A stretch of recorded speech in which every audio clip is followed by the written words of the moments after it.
اللہ الرحمن الرحیم۔ بخاری شریف جلد اول باب 557۔ جمعہ کا بیان۔ جمعہ کی فرضیت کا بیان بوجہ فرمان اللہ تعالیٰ جل اسماء ایمان اے ایمان والو، جب نماز کی اذان ہو جمعہ کے دن تو اللہ کے ذکر کی طرف دوڑو اور خرید و فروخت چھوڑ دو تو یہ تمہارے لیے بہتر ہے اگر تم جانو۔ سورہ جمعہ آیت نمبر 9۔ بخاری شریف حدیث نمبر 829۔ رابعہ بن حارث کے زاد کردہ غلام ہرمز الحرج نے خبر دی کہ انہوں نے حضرت ابو ہریرہ رضی اللہ تعالیٰ عنہ سے سنا، اور حضرت ابو ہریرہ رضی اللہ تعالیٰ عنہ نے رسول اللہ صلی اللہ علیہ وسلم کو فرماتے سنا، ہم زمانے کے اعتبار سے سب امتوں سے آخری ہیں، اور قیامت کے دن اصحاب اور دخول جنت کے لحاظ سے سابق ہوں گے،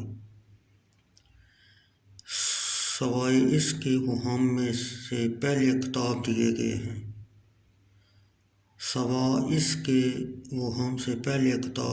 گئے ہیں۔ پھر یہ جمعہ کا دن ان پر فرض کیا گیا، بیانیہ نہیں بلکہ اس دن کا ان کو اختیار دیا گیا، اور انہوں نے اس میں اختلاف کیا، اور اللہ تعالیٰ نے ہمیں ان کو متعین کرتے ہوئے یا ہمارے اجتہاد پر چھوڑتے ہوئے اس دن کی ہدایت دی، اور لوگ اس میں ہمارے تابع ہیں جس طرح افطار اتوار جمعہ کے تابع ہیں، اسی طرح یہود و نصارہ ہمارے تابع ہیں۔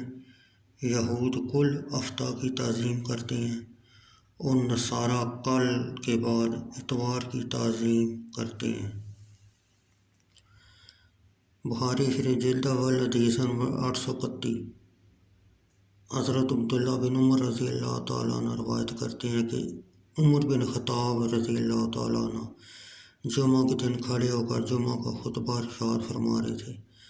نبی اکرم صلی اللہ علیہ وسلم کے اصحاب سے سب سے پہلے ہجرت کرنے والوں میں سے جنہوں نے دونوں کی قبلہ کی طرف نماز پڑھی، یا جو جنگ میں حاضر ہوئے، یا وہ جو بیت الرضوان کے وقت حاضر تھے، ایک شخص عثمان بن عفان یا حضرت ابو ہریرہ رضی اللہ تعالیٰ عنہ آیا تو حضرت عمر فاروق رضی اللہ تعالیٰ عنہ نے اس کو آواز دی، اے فلاں، اب آنے کا کون سا وقت ہے؟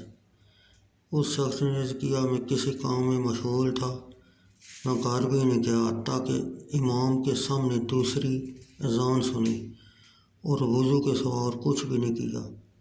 حضرت عمر فاروق رضی اللہ تعالیٰ عنہ نے کہا، صرف وضو ہی کا کیا ہے، اور تم جانتے ہو کہ رسول اللہ صلی اللہ علیہ وسلم جمعہ کے دن غسل کرنے کا حکم دیتے تھے۔